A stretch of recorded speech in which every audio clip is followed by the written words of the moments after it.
Hi everybody, Dacob here. Welcome back to my fashion bunker. Today is all about purity. As you can see, I'm all dressed in white. White, white, white, white, white. Pure white, because I'll talk about a white perfume. No, actually, it's not a very white perfume. It's kind of a violet-y, reddish type of color, the inspiration behind it. Chanel. And you have been asking me to make this review, so here it is. I'm back to perfume reviews for a short time, for a limited time only, only on superdacob Fashion Bunker channel. This is the perfume in question, the Misia Eau de Toilette 200 ml bottle. Will it focus? It will. There you have it. Now, this perfume exists as a 200 milliliter spray Eau de Toilette, 75 milliliter spray Eau de Toilette, 4 milliliter splash sample, not for sale, and I think 1.5 or 2 milliliter spray sample, not for sale. Now, just for comparison reasons, here's my Sycamore perfume Eau de Toilette. This is how the difference in between the bottles looks like. So when you're buying 200 ml or 75 ml, this is how they look in comparison. And another thing, here is my bottle of 1932, just to show you guys the difference between the color of the liquid. You can see how different it is, how intense and dark Misia is compared to, for example, 1932. If you were to compare Misia to number 18, 18 would be almost a transparent liquid, completely transparent white. Misia is, yeah, it's yellow ambery, but it has those kind of tones or hues of red kind of swimming in there together with the yellow hues. Let's spray it on immediately. Now, I'm going to do 2 sprays because, well, I have been wearing it quite a bit, as you can, well, quite a bit. You can see that a little bit on top is already missing. So I have been testing it for 2 weeks now. And yeah, right off the bat, I smell the Chanel brandy in it. Now the Chanel brandy that is also present in number 18. When you first spray number 18, there's that like alcohol brandy thing going on here as well. I didn't notice it the first few times I sprayed it, but the more I sprayed, and I literally bathe in this stuff, it opens up with a delicious brandy. Now, I'm not a huge fan of brandy, the drink, so whenever I smell it, I kind of smell how it would taste. So that's not my cup of tea, but this brandy thing just evaporates immediately. Like, actually, if you just spray it once, you don't even smell the brandy. After 2 sprays on one spot, or I usually do 1, 2, 3, 4, 5, 6, 7, 8, and 9 on the clothes. Like, I really bathe in this shit. So, in perfumes in general. So I smell it out a lot. But if you know how to dose it better, you might not sense it out a lot. But I did start using Misia in winter time, so of course it's not so warm outside, so you can really abund in perfumes because, you know, it's never too much because it's not hot outside, so you won't kind of cloy yourself to death. Top notes. What do we have? Lychee and aldehydes. I will get to that in a minute.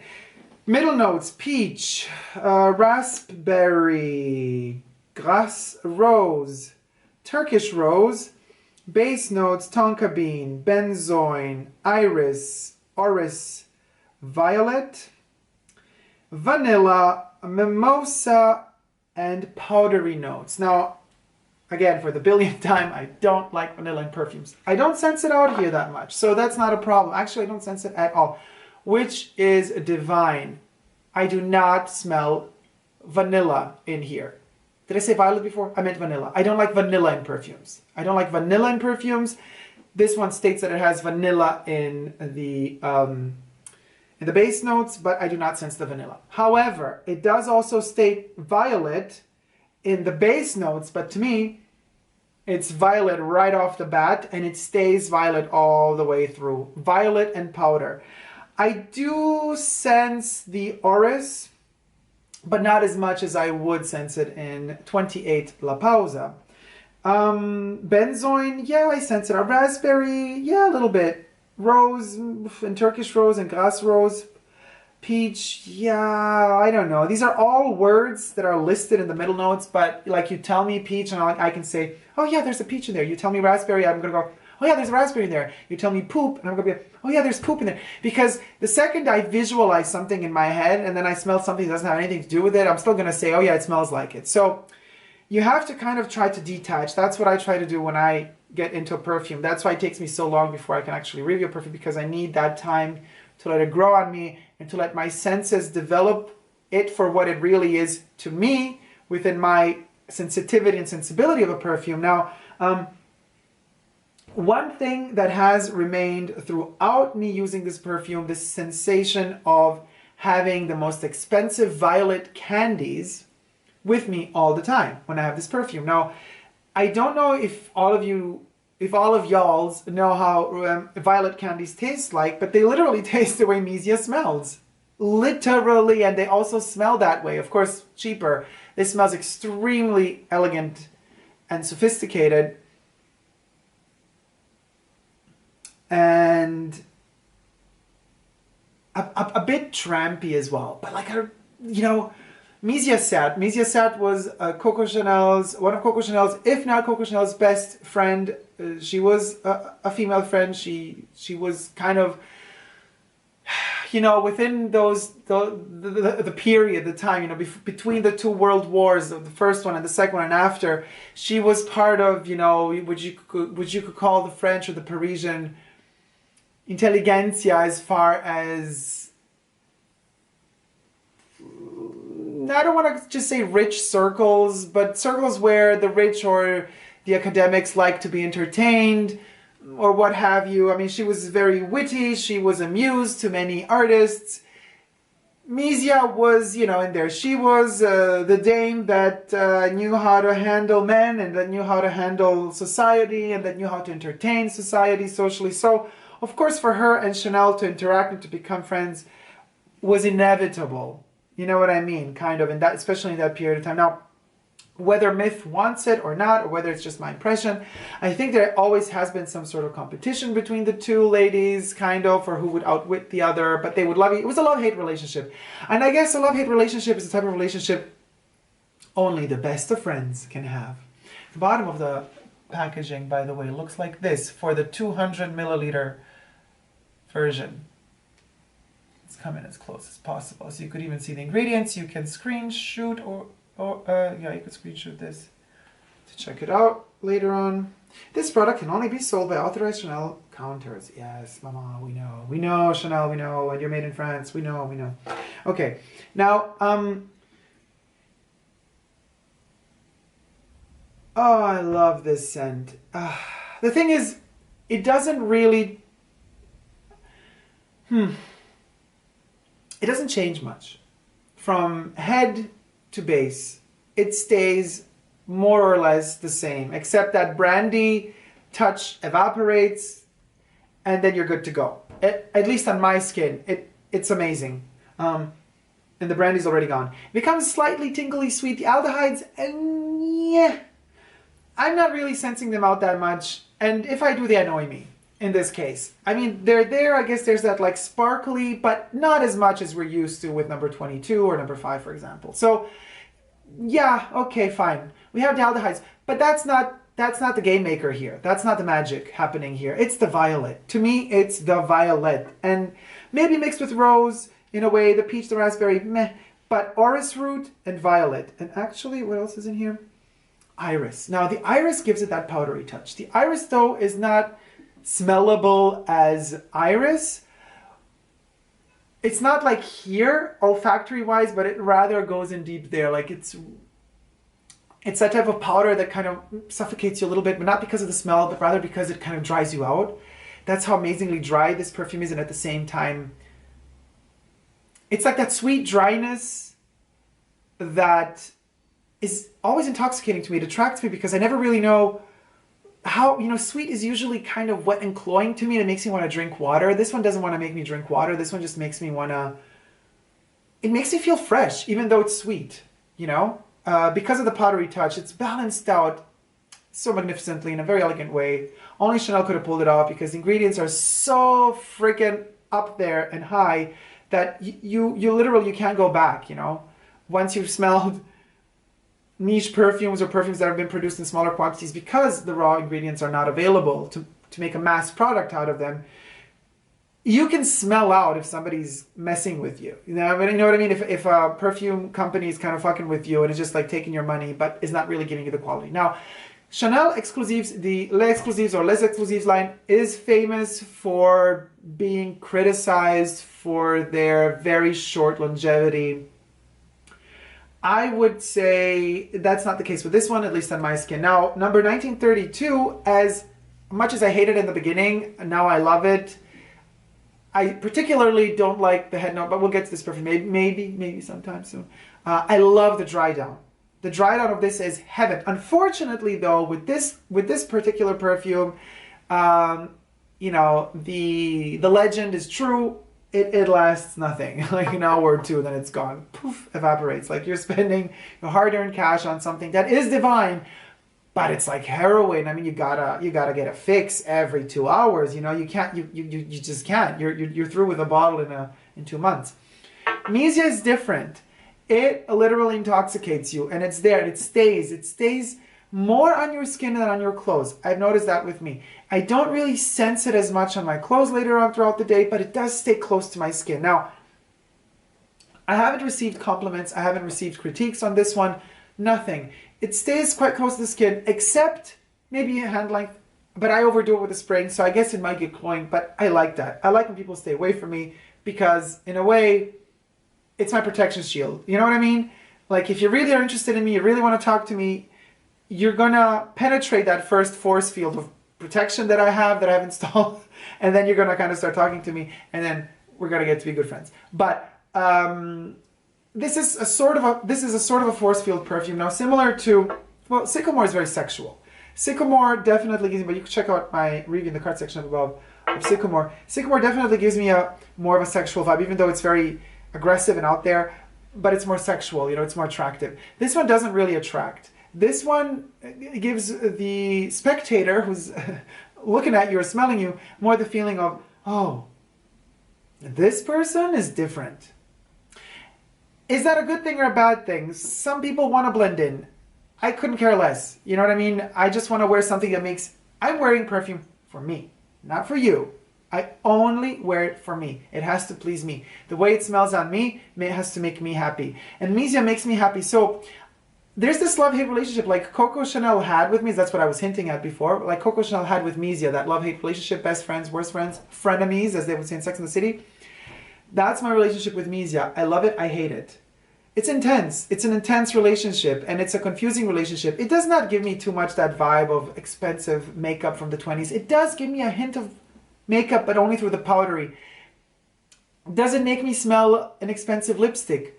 Not so much. What makes me smell more expensive lipstick is Cartier's The Hours, what's it called? Number 2, the second hour. That's expensive freaking lipstick. This is beyond that. This is more of a gourmand type of thing, but in a way, gourmand, it's not really, I mean, it's the violet candy that you can eat. And it's edible.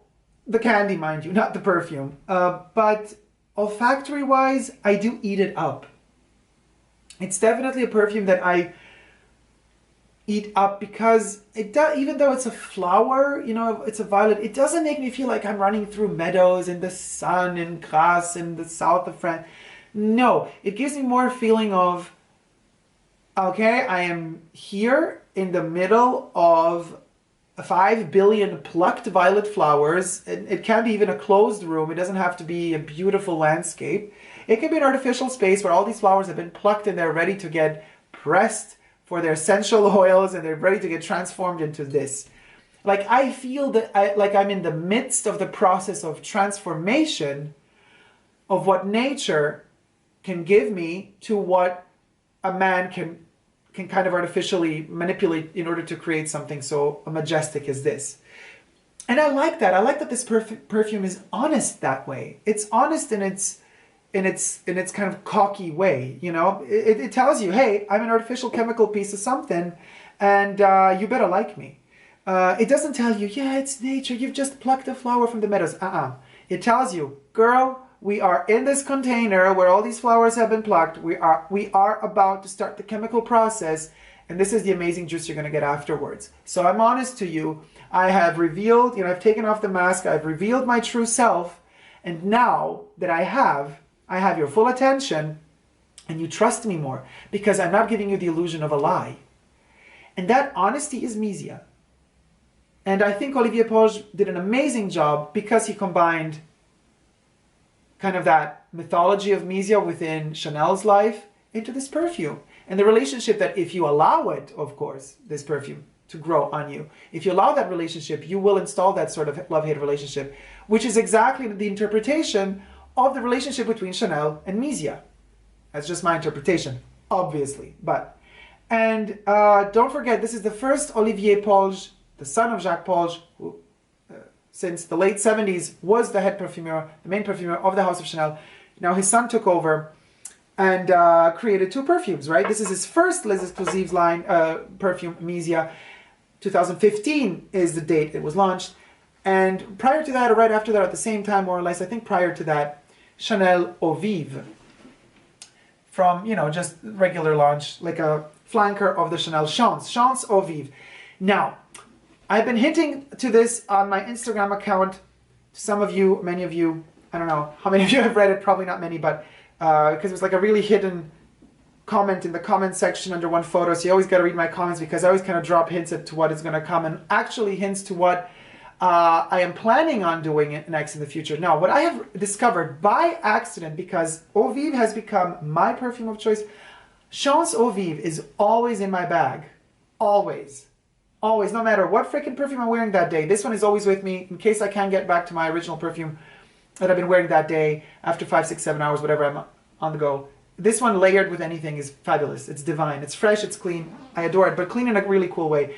What I've noticed, when you layer these 2 Olivier Polge concoctions, now first you gotta wear Misia. A couple of hours later, now I don't have the time in this review, but there, I'll just put it over now. You should wait like 2 hours. When you layer these 2, oh my God. People have been criticizing Eau Vive. I love it. You gotta give it a try, guys. And check out my review in the card section up above of Chance Eau Vive. Magical perfume. It's been receiving hate, I don't know for what reason. To me, especially the dry down. What might smell is just, oh, you know, blood oranges in the top, and people might not like that. Citrusy kind of subdued tones. Transforms into something so baroque and woodsy and warm and musky at the bottom. Delicious. That musk woody and that blood orange mixed with the violet. I mean, guys. Okay, now it's too intense. I gotta wait. But like, if you wait like half an hour, don't judge a book by its cover. To me, the head notes are right off the bat what you spray out from the bottle, just like, that's the cover of the book. Don't judge it by the cover. Let it linger. Read a couple of chapters. Let those chapters get into you. Once those chapters are in there, once you've understood who is what character, who's playing who's who in this freaking novel, then you're allowed to start judging, because then you could see if those characters appeal to you, if they're part of your life, could you relate to them or not? You know what I mean? Perfume is like a book. Don't judge it by the cover. When we spray both of them at the same time, tricky. Now it's already fading a little bit. Oh my God.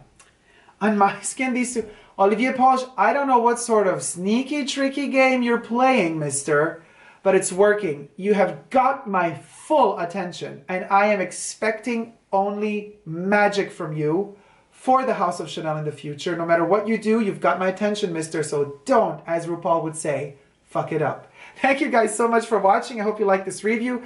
If you did enjoy this review, please thumb it up and let me know in the comment section down below so I can decide whether or not to do more perfume reviews or not, because I'm still on the fence about this. And share this video if you liked it, and don't forget to subscribe to my channel if you wish to see more. Love you. Peace out. Bye. Hey guys, I hope you enjoyed my video, and if you haven't already, don't forget to subscribe to my channel and check out some of my other videos. I'm also on Twitter, Facebook, and Instagram. So come on over, guys, and join the fun.